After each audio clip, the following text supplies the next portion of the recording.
Hello प्यारे साथियों, नमस्कार। आज हम लोग पढ़ने वाले हैं क्लास 7th का 7वां चैप्टर, जो कि जीवन का आधार पर्यावरण है।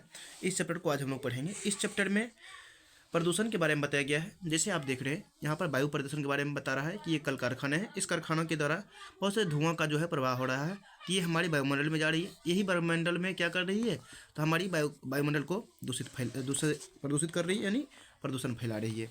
ठीक है, तो इस तरह से आप इसे देख रहे हैं। ये लाउड स्पीकर है। ये क्या करता है, ध्वनि प्रदूषण को उत्पन्न करता है। ठीक है, ध्वनि प्रदूषण को उत्पन्न करता है। इस तरह से वायु प्रदूषण, ध्वनि प्रदूषण, और उसके बाद एक और प्रदूषण होता है जो होता है जल प्रदूषण। जल प्रदूषण क्या होता है, तो जल प्रदूषण को होता है कि जैसे मान लो कि जल में हम लोग क्या करते हैं, बहुत से प्रकार के पॉलीथीन का उपयोग करते हैं, पॉलीथीन को फेंक देते हैं, जो कि जीवन खतरे में हम खुद डाल रहे हैं। ठीक है, हरे भरे वृक्षों को काटते हैं, तो उससे भी हमारी जीवन खुद खतरा में जा रहा है। तो इस तरह से आप देख सकते हैं कि क्या हो रहा है कि ये जल है, ये जलीय जीव है जो कि जल में रहते हैं। ठीक है, आप देख रहे हैं। ठीक है, मछली क्या करती है, जल को साफ करती है। हमेशा इस चीज़ को याद रखना है कि मछली जल के लिए अनुकूल है और वह जल को साफ करता है। इसमें हम कूड़े कचरे डालते हैं तो क्या हो रहा है, ये वातावरण गंदा होता है।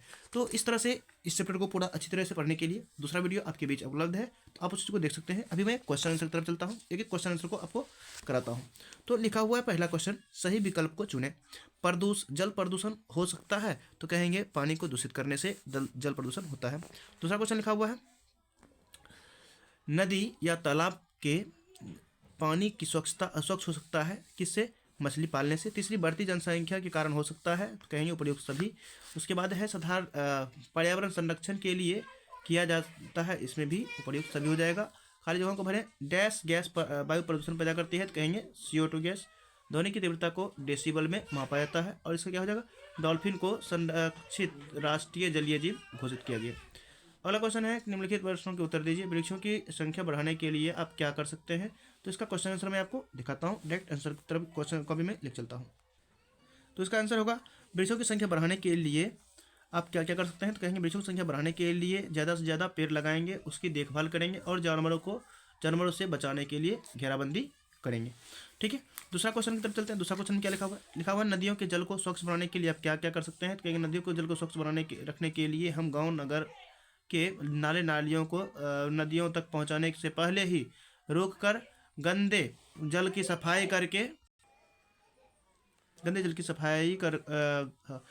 सफाई करके नदियों में छोड़ेंगे। नदी तल पर अवस्थित कल कारखानों पर दबाव डालेंगे कि कारखानों में कचरे की सफाई कर ही उसके जल को नदी में छोड़ें। तीसरा क्वेश्चन तब चलते हैं, उन कारखानों की सूची बनाइए जिसमें पर्यावरण को नुकसान पहुंचता है, तो कहेंगे खनिज ईंधन से चलने वाली गाड़ी के धुएं से, नदी तालाब कुआं आदि के जल को गंदा करने से तथा पॉलीथीन का प्रयोग करने से पर्यावरण क्या हो रहा है, ये पर्यावरण को नुकसान हो रही है। नेक्स्ट चौथा क्वेश्चन की तरफ चलते हैं। चौथा क्वेश्चन क्या लिखा हुआ है कि पॉलीथीन के विकल्प क्या हो सकते हैं, कहेंगे पॉलीथीन का विकल्प जूट का थैला या कपड़े का थैला का उपयोग में लाना पर्यावरण के संरक्षण का अच्छा विकल्प है। नेक्स्ट अगला क्वेश्चन, शहरी एवं ग्रामीण पर्यावरण से क्या अंतर दिखाई देता है, तो कहेंगे शहर में पेड़ पौधे कम होते हैं, जबकि ग्रामीण क्षेत्रों में पेड़ पौधे संख्या अधिक होती है।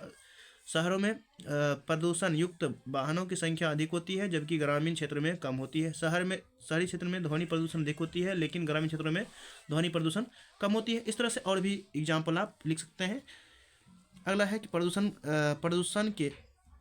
का क्या कारण है, इसका मानव जीवन पर क्या प्रभाव पड़ता है, तो कहीं प्रदूषण के प्रमुख कारण है, पहला, वाहनों एवं कारखानों से निकलने वाले जो धुआं है वे प्रदूषण के कारण है। दूसरा, पेड़ों की अंधाधुंध कटाई से प्रदूषण बढ़ रहा है। डीजे लाउडस्पीकर या वाहनों के शोर से उत्पन्न ध्वनि प्रदूषण हो रही है।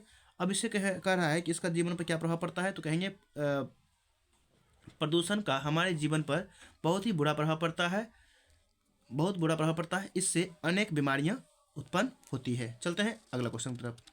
क्वेश्चन नंबर 7 लिखा हुआ है, ग्लोबल वार्मिंग को कैसे कम किया जाता है, कहेंगे ग्लोबल वार्मिंग को अधिक से अधिक पेड़ लगाकर, दूसरा, वृक्षों की कटाई रोक कर और वाहनों का उपयोग कम करके हम क्या कर सकते हैं, ग्लोबल वार्मिंग को कम कर सकते हैं। अगला क्वेश्चन लिखा हुआ है कि प्रदूषण के विभिन्न प्रकारों को लिखें, उसका संक्षिप्त विवरण दें। तो प्रदूषण के विभिन्न प्रकार जैसे वायु प्रदूषण, ध्वनि प्रदूषण और जल प्रदूषण है। तो ये आपको मैं किताब में दिखाता हूँ, और इसमें अच्छी तरह से एक लाइन बाय लाइन आप लिख सकते हैं इसे। जैसे वायु प्रदूषण लिखा हुआ है, तो वायु प्रदूषण लिखेंगे जब वायु में कार्बन डाइऑक्साइड एवं अन्य हानिकारक गैसों की मात्रा बढ़ जाती है तो यह वायु प्रदूषण कहलाता है। और ध्वनि प्रदूषण, वायुमंडल में अवांछनीय जीव तीव्र ध्वनि को मौजूदगी जो हमारे कानों एवं मस्तिष्क को पीड़ा दे ध्वनि प्रदूषण कहलाता है। जैसे लाउड स्पीकर हो गया, डीजे हो गया, वाहनों के शोर उत्पन्न करना। और जल प्रदूषण लिखेंगे तो ये आप लिख सकते हैं कि जल में किसी बाहरी पदार्थ की उपस्थिति जो जल के स्वाभाविक गुणों को इस प्रकार परिवर्तित कर